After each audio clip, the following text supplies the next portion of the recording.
നമസ്കാരം. നമസ്തേ. Iran America യുദ്ധം, Israel Iran America യുദ്ധം വലിയ തരത്തിലുള്ള കൊടുമ്പിരി ഉണ്ടായിരുന്നു. ഏകദേശം 106 ദിവസങ്ങളോളം ആ യുദ്ധം നടന്നു. അതിനുശേഷം ഒരുപക്ഷേ ഈ യുദ്ധം മൂന്നാം ലോക മഹായുദ്ധത്തിലേക്ക് വരെ എത്തിച്ചേരാമെന്ന് പല ആൾക്കാരും പറഞ്ഞിരുന്നു. എന്തായാലും 106 ദിവസത്തെ യുദ്ധത്തിന് ശേഷം വലിയ തരത്തിലുള്ള സമാധാനങ്ങൾ വരുന്നു. പക്ഷേ വീണ്ടും ഇപ്പോൾ ഈ സമാധാന ചർച്ചകളെല്ലാം പേപ്പറിൽ ഒപ്പിട്ടു എന്നിരിക്കെ, ഇതെല്ലാം സമാധാനം വെറും പേപ്പറിൽ മാത്രം ഇരിക്കെ എന്താ പറയുക, വീണ്ടും ഇറാൻ ഈ പറഞ്ഞ പോലെ യുദ്ധത്തിന് കോപ്പ് കൂട്ടുന്നു എന്നുള്ള അമേരിക്കയുടെ വാക്കുകൾ കടമെടുത്ത് പറയുകയാണെങ്കിൽ ഇറാനാണ് ഇപ്പോൾ ഈ ചർച്ചകൾക്കെല്ലാം പരാജയപ്പെടുത്തിക്കൊണ്ട് വീണ്ടും യുദ്ധം ആരംഭിച്ചതെന്നുള്ളതും അതിന് മറുപടി എന്നോണം മാത്രമാണ് അമേരിക്ക അതിന് മറുപടി കൊടുത്തതെന്നുള്ള രീതിയിലാണ് അമേരിക്ക പറയുന്നത്. എന്തായാലും വീണ്ടും പശ്ചിമേഷ്യ വീണ്ടും എന്താ പറയുക സമാധാനത്തിൽ നിന്ന് അകലോട്ട് പോവുകയാണെന്നുള്ള തരത്തിൽ വാർത്തകൾ വരുന്നുണ്ട്. അപ്പോൾ എന്താണ് യഥാർത്ഥത്തിൽ ഇറാൻ്റെയും ഈ അമേരിക്കയുടെയും ഈ പ്രശ്നത്തിനൊരു പരിഹാരമാവാൻ ഇനിയും ആവാത്തത്?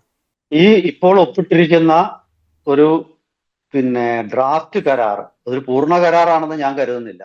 ഉം. അമേരിക്കയും ഇറാനും തമ്മിൽ ഉണ്ടാക്കിയിരിക്കുന്ന ഒരു ഡീല് എന്ന് മാത്രമേ നമുക്ക് പറയാൻ പറ്റൂ. ഇറാൻ തന്നെ പറഞ്ഞിരിക്കുന്നത് ഇത് 60-90 ദിവസത്തേക്കുള്ള ഒരു സമാധാന കരാർ എന്നുള്ള രീതിയിലാണ് ഇറാനും പറഞ്ഞിരുന്നത്. അത് ഒപ്പിട്ട് മഷിയുണങ്ങുന്നതിന് മുമ്പ് ഇന്നലെ പരസ്പരം ആക്രമിച്ചു അമേരിക്കയും ഇറാനും. അപ്പോ വെടിനിർത്തൽ ലംഘിക്കപ്പെട്ടു എന്ന് തന്നെയാണ് ഞാൻ കരുതുന്നത്. സമാധാനം അകലെയാണെന്ന് ഞാൻ കരുതുന്നു. കരാറ് ഒരു തന്ത്രമാണെന്ന് വിശ്വസിക്കാനാണ് എനിക്ക് താല്പര്യം. അതായത് അമേരിക്ക വേഗത്തിൽ ഇറാനെ കീഴടക്കി ഭരണമാറ്റം അവിടെ ഉണ്ടാക്കാം എന്ന് കരുതിയാണ് അമേരിക്ക യുദ്ധം തുടങ്ങിയത്. പക്ഷെ യുദ്ധം തുടങ്ങിയതിന് ശേഷം അമേരിക്കയ്ക്ക് മനസ്സിലായി അതത്ര എളുപ്പമല്ല. ഒരു മതഭരണകൂടത്തെ ഒരു രാഷ്ട്രീയ നേതാവിനെ പുറത്താക്കുന്ന പോലെ അങ്ങനെ വെറുതെ ഈസി ആയിട്ട് ജൻസി പ്രക്ഷോഭം നടത്തി അങ്ങ് പുറത്താക്കാമെന്ന് തെറ്റിദ്ധരിക്കണ്ട. ലോകത്തൊരിടത്തും അത് നടക്കില്ല. മതത്തിന്റെയോ ആത്മീയതയോടോ പിൻബലമുള്ള ഒരു അതിനെയും വെറുതെ അങ്ങ് മാറ്റാൻ പറ്റില്ല. കാരണം അയാളുടെ ഉള്ള സ്വാധീനം ജനഹൃദയങ്ങളിൽ രൂഢമൂലമായിരിക്കും, സമൂഹത്തിൽ രൂഢമൂലമായിരിക്കും.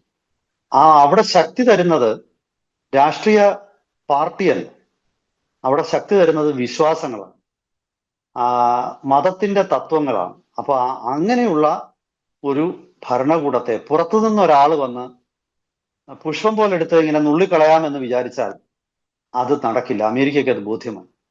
അപ്പോൾ അമേരിക്ക മറ്റൊരു തന്ത്രം പ്രയോഗിച്ചതാണ് ഈ കുറച്ച് സമയം നീട്ടിക്കിട്ടുക. ഒരു ഭാഗത്തുകൂടി സമാധാനം, മറുഭാഗത്തുകൂടി ആക്രമണം. ഈ ഒരു തന്ത്രമാണ് ഇപ്പോ ഒപ്പിട്ട കരാറെന്നും ട്രംപിന്റെ ഈ പരസ്പര വിരുദ്ധമായ അഭിപ്രായ പ്രകടനങ്ങളിൽ നിന്നൊക്കെയാണ് ഞാൻ കരുതുന്നത്. എനിക്ക് തോന്നുന്നത് ഇറാനും അത് തിരിച്ചറിഞ്ഞിട്ടുണ്ട് എന്നാണ്. കാരണം ഈ കരാർ ഒപ്പിട്ടതിന് ശേഷം ഇറാന്റെ പരമോന്നത നേതാവ് അദ്ദേഹത്തിന്റെ ഒരു പ്രസ്താവന ഇറാനിയൻ മീഡിയയിൽ വന്നു. അപ്പോൾ ആ പ്രസ്താവന വായിച്ചാൽ നമുക്ക് മനസ്സിലാകുന്നത് അയത്തുള്ള മുസ്താഫ ഖമനി ഇപ്പോൾ ജനങ്ങളോട് ആവശ്യപ്പെട്ടിരിക്കുന്നത് ഇത് ശത്രു പരസ്പരം സംഘർഷത്തിലൂടെ നിങ്ങളെ ഇല്ലാതാക്കാൻ ശ്രമിക്കും, നിങ്ങളുടെ തമ്മിലടി നിർത്തണം എന്നുള്ള ഒരു അപേക്ഷയാണ് അദ്ദേഹം ജനങ്ങളുടെ മുമ്പിൽ വെച്ചത്. ഇറാനിൽ ഇപ്പോൾ വലിയ രീതിയിലുള്ള ആന്തരിക സംഘർഷങ്ങൾ തുടങ്ങിയിരിക്കുന്നതായിട്ടാണ് വാർത്തകളുള്ളത്. ഈ സമാധാന കരാറിന് മുഖ്യമായിട്ടും മുൻകൈ എടുത്തത് ഇറാന്റെ വിദേശകാര്യമന്ത്രിയായ അബ്ബാസ് അറഗ്ചി, അദ്ദേഹവും പാർലമെന്റ് സ്പീക്കറായ മുഹമ്മദ് ബഗേർ ഗാലിബാഫ്. ഈ ഗാലിബാഫും അതുപോലെ തന്നെ അറഗ്ചിയും നേതൃത്വത്തിലാണ് സമാധാന കരാറ് ഇപ്പോ ഒപ്പിട്ടിരിക്കുന്നത്. അവിടുത്തെ ഫണ്ടമെന്റലിസ്റ്റുകളും തീവ്രവാദികളും ഒക്കെ ഇവരെ അതിശക്തമായിട്ട് വിമർശിക്കുന്നുണ്ട്. ഇവരെ കുലംകുത്തികൾ എന്നുള്ള രീതിയിലുള്ള വിമർശനങ്ങൾ വരെ അവിടെ വരുന്നുണ്ട്. ഒരുപക്ഷെ അമേരിക്ക ആഗ്രഹിക്കുന്നതും അത് തന്നെ ആയിരിക്കണം.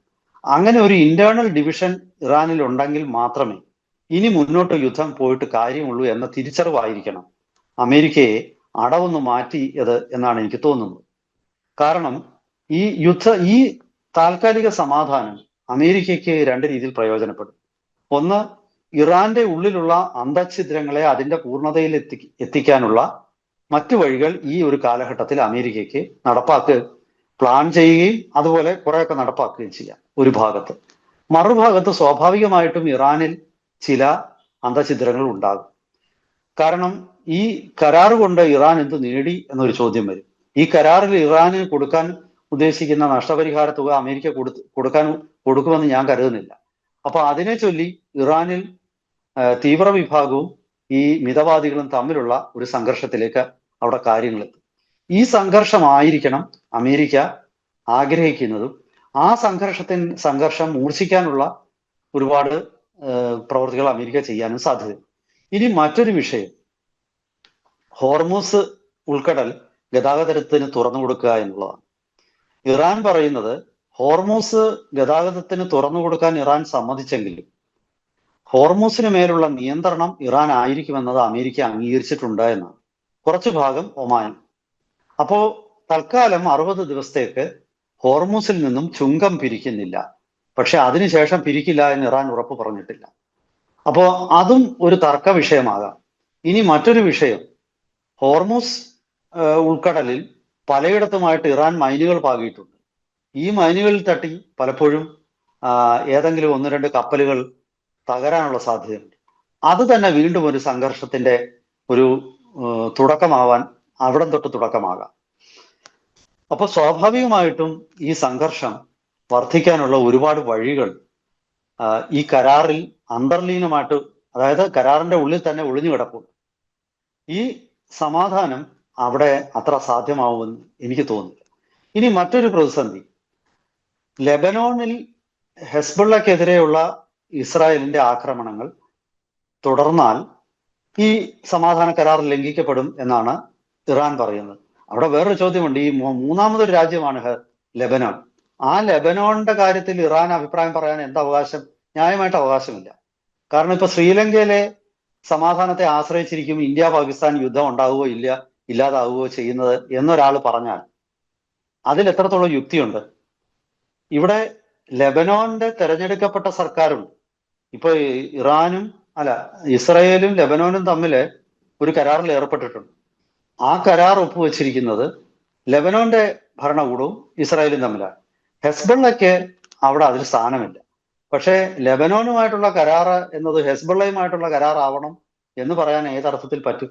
അങ്ങനെ ഒരു കീഴ്വഴക്കം സൃഷ്ടിക്കപ്പെട്ടാൽ വരും കാലങ്ങളിലൊക്കെ ഇപ്പൊ പാകിസ്ഥാനും ഇന്ത്യയും തമ്മിൽ കരാർ ഒപ്പിട്ടാൽ നാളെ ലഷ്കർ ഇ തയ്യബയും ജെയ്ഷെ മുഹമ്മദും പറയും ഞങ്ങളുമായിട്ടും കരാർ ഒപ്പിടണം, അല്ലെങ്കിൽ ഇവിടെ സമാധാനമില്ല എന്ന് പറഞ്ഞാലോ? അല്ലെങ്കിൽ തെഹ്രീക്ക് താലിബാൻ പാകിസ്ഥാൻ പറയുകയാണ് അങ്ങനെ പാകിസ്ഥാനും അഫ്ഗാനിസ്ഥാനും തമ്മിൽ കരാർ ഒപ്പിട്ടിട്ട് കാര്യമില്ല, അഫ്ഗാനിസ്ഥാൻ ഞങ്ങളുമായിട്ടൂടെ കരാർ ഒപ്പിടണം എന്ന് പറഞ്ഞാലോ? അപ്പൊ ഇങ്ങനെയുള്ള അന്തർലീനമായ ഒരുപാട് പ്രശ്നങ്ങൾ ഈ സമാധാന കരാറുകളിലൊക്കെ ഒളിഞ്ഞു കിടപ്പുണ്ട്. അതായത് ഇവിടെ സമാധാനം പ്രായോഗികമല്ല എന്ന് തന്നെയാണ് ഞാൻ പൂർണ്ണ സമാധാനം. ഭാവിയിലും വെടിനിർത്തലുകളൊക്കെ ഇതുപോലെ ഉണ്ടാകാം, പക്ഷെ അതൊക്കെ പാലിക്കപ്പെടുന്നതിനേക്കാൾ കൂടുതൽ ലംഘിക്കപ്പെടും. ഇനി ഒരു കാര്യം പറഞ്ഞിട്ട് നമുക്ക് ഇത് വൈൻഡപ്പ് ചെയ്യാമെന്ന് എനിക്ക് തോന്നുന്നു. അതായത് ഇസ്രായേല് 110 ബില്യൺ US$ മൂല്യമുള്ള പ്രതിരോധ മേഖലയിലെ വ്യവസായങ്ങൾ ഇന്ത്യയിൽ ആരംഭിക്കുകയാണ്. അത് ഇന്ത്യയുമായിട്ട് ചേർന്നിട്ടാണ്. ഇന്ത്യയിലെ സ്വകാര്യ കമ്പനികളുണ്ട്, അതുപോലെ പൊതുമേഖലാ കമ്പനികളുണ്ട്. ഈ യുദ്ധത്തിൽ ഇറാനും ഇസ്രായേലും നേരിട്ട ഏറ്റവും വലിയ പ്രതിസന്ധി അവർക്ക് അമ്മ്യൂണിഷൻ ഇല്ല എന്നുള്ളതാണ്. അതായത് ആയുധമുണ്ട്, പക്ഷെ വെടിക്കോപ്പുകളില്ല. ഇപ്പൊ ഉദാഹരണത്തിന് നിങ്ങളുടെ തോക്കുണ്ടെങ്കിലും ഉണ്ടയില്ലെങ്കിലും, നിങ്ങളുടെ പിന്നെ പീരങ്കി ഉണ്ടെങ്കിലും ഷെല്ലില്ലെങ്കിലും, നിങ്ങളുടെ വിമാനങ്ങൾക്ക് സ്പെയർ പാർട്സ് ഇല്ലെങ്കിലും, നിങ്ങളുടെ ഡ്രോണുകൾ ആവശ്യത്തിന് നിങ്ങളുടെ ഉത്പാദിപ്പിക്കാനുള്ള ഇക്കോസിസ്റ്റം ഇല്ലെങ്കിൽ, ഇസ്രായേൽ ഒരു ചെറിയ രാജ്യമാണ്, അവർക്ക് ഇത്ര വലിയൊരു ഇക്കോസിസ്റ്റം ഉണ്ടാക്കാൻ പറ്റില്ല. അവർക്ക് അമേരിക്കയാണ് സപ്ലൈ ചെയ്തുകൊണ്ടിരുന്നത്. അമേരിക്ക ഈ രീതിയിൽ ഒരു യുദ്ധത്തിൽ സപ്ലൈ ചെയ്യാനുള്ളത് അമേരിക്കയുടെ കൈവശമില്ല. അമേരിക്കയുടെ ടോമഹോക്ക് മിസൈലുകൾ 3 മാസം കൊണ്ട് 40% തീർന്നു. അപ്പോ കൃത്യമായിട്ടും ഒരു രാജ്യവുമായി ഒരു നിർമ്മാണ ബേസ് മറ്റൊരു രാജ്യത്തുണ്ടാകും. അതായത് ഇസ്രായേൽ ഇപ്പൊ ഇന്ത്യക്ക് നൽകിയിരിക്കുന്ന ഉറപ്പ്, ഇസ്രായേലിന്റെ ഇതുവരെ ഏറ്റവും പുതിയ അവരുടെ ഏറ്റവും പ്രധാനപ്പെട്ട ഒരു കവചമാണ് അയൺ ഡോം. ആ അയൺ ഡോമിന്റെ ഇന്റർസെപ്റ്റർ മിസൈലുകളുടെ ടെക്നോളജി പൂർണ്ണമായിട്ടും ഇന്ത്യക്ക് നൽകിയിട്ട് ഇന്ത്യയിൽ ഉത്പാദിപ്പിക്കാം. അതാണ് അവർ ഇപ്പോൾ ഏറ്റവും ഒടുവിൽ വെച്ചിരിക്കുന്ന നിർദ്ദേശം. അതായത് ഇസ്രായേലിന്റെ കൈവശമുള്ള ടെക്നോളജികളൊക്കെ ഇന്ത്യക്ക് കൈമാറിയിട്ട് ഇന്ത്യയിൽ ഒരു ഉൽപാദനം ബേസ് ഉണ്ടാക്കി ഇവിടുന്ന് ഉൽപാദനം നടത്താതെ ഇനി ഈ യുദ്ധത്തിൽ ഇസ്രായേലിനോ അമേരിക്കയ്ക്കോ നിലനിൽക്കാൻ പറ്റില്ല. അമേരിക്കയ്ക്ക് അങ്ങനെ ഒരു സഹായം ചെയ്യാൻ ഇന്ത്യ തയ്യാറാവില്ല. കാരണം അതില് റഷ്യയും ആയിട്ടുള്ള സൗഹൃദം കാരണം വലിയ പ്രതിസന്ധികളുണ്ട്. ഇസ്രായേലിന് അത് ചെയ്യാൻ ഇന്ത്യ തയ്യാറാകും. അതിന്റെ ഭാഗമായിട്ട് ഇസ്രായേൽ അമേരിക്കയിൽ നിന്നുള്ള പർച്ചേസുകൾ കുറയ്ക്കാനും തയ്യാറാണ്. ഇപ്പോൾ തന്നെ ഈ കഴിഞ്ഞ 2 വർഷമായിട്ട് ഇസ്രായേൽ വാങ്ങിച്ചിട്ടുള്ള ആയുധങ്ങളും അമ്മ്യൂണിഷനും രണ്ടും എടുത്താലും 26% ഇന്ത്യയിൽ നിന്നായിരുന്നു, 42% അമേരിക്കയിൽ നിന്നാണ്. ഇത് അൽ ജസീറയുടെ കണക്കാണ്.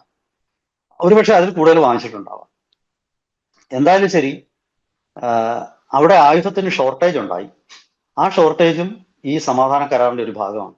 അപ്പോ ആ ഷോർട്ടേജ് പരിഹരിക്കാനുള്ള ഒരു ബദൽ സംവിധാനം ഇസ്രായേൽ രൂപപ്പെടുത്തുമ്പോൾ സ്വാഭാവികമായിട്ടും ഈ സമാധാനം നിലനിൽക്കില്ല എന്നുള്ളൊരു സൂചനയാണ് അത് നൽകുന്നത്. എന്തായാലും വരും ദിവസങ്ങളിൽ ഇത് അത്ര എളുപ്പമാവാനിടയില്ല. ഇസ്രായേൽ, ഇന്ത്യ, UAE 3 രാജ്യങ്ങൾ ചേർന്നിട്ടുള്ള ഒരു പുതിയ പ്രതിരോധ ഒരു ട്രയാങ്കിൾ രൂപപ്പെട്ടുകൊണ്ടിരിക്കുകയാണ്. UAE സംബന്ധിച്ചിടത്തോളം അമേരിക്കയ്ക്ക് ഇനി അവിടെ അവരെ സഹായിക്കാൻ പറ്റുമെന്നുള്ള വിശ്വാസം നഷ്ടപ്പെട്ടിരിക്കുന്നു. അത്തരം ഒരു സങ്കീർണമായ അവസ്ഥയിലേക്ക് കാര്യങ്ങൾ നീങ്ങുകയാണ്. അതൊക്കെ സൂചിപ്പിക്കുന്നത് വിശ്വാസത്തിന്റെ അഭാവമാണ്. ട്രസ്റ്റ് ഡെഫിസിറ്റ് എന്ന് പറയുന്നത് അവിടെ സംഭവിച്ചു കഴിഞ്ഞു. ഇനി യുദ്ധം പെട്ടെന്ന് നിൽക്കും എന്ന് എനിക്ക് തോന്നുന്നില്ല. എന്തായാലും ശരി, വരും ദിവസങ്ങളിൽ കൂടുതൽ വാർത്തകളും അതിന്റെ അടിസ്ഥാനത്തിൽ കൂടുതൽ വിശകലനങ്ങളുമായിട്ട് ഈ യുദ്ധത്തിന്റെ ഗതിവിഗതികളെ കുറിച്ച് നമുക്ക് പ്രേക്ഷകർക്ക് കൂടുതൽ സൂചനകൾ നൽകാം. അതുവരെ എല്ലാവർക്കും നമസ്കാരം.